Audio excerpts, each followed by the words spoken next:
Fake news, vous racontez n'importe quoi. Et pourquoi donner le prénom de Moussa à Monsieur Darmanin? Vous êtes raciste en plus. Je vais déjà répondre à la première partie de ta question.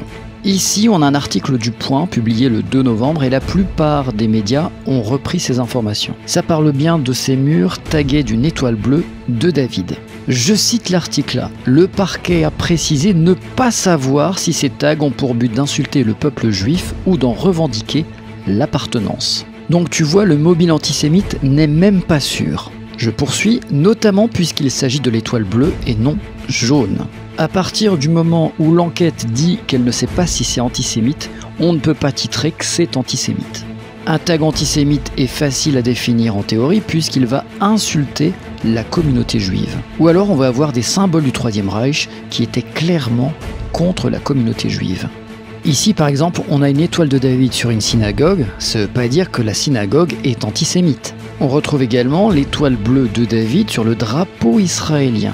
Est-ce qu'il s'agit d'une étoile antisémite? Alors peut-être que le mot fake news est trop fort, mais bon, on est bien face à un mensonge par omission. Car l'information n'a pas été mise à jour alors que les éléments étaient déjà sortis dans la presse. On doit donc prendre des précautions de langage et utiliser le conditionnel.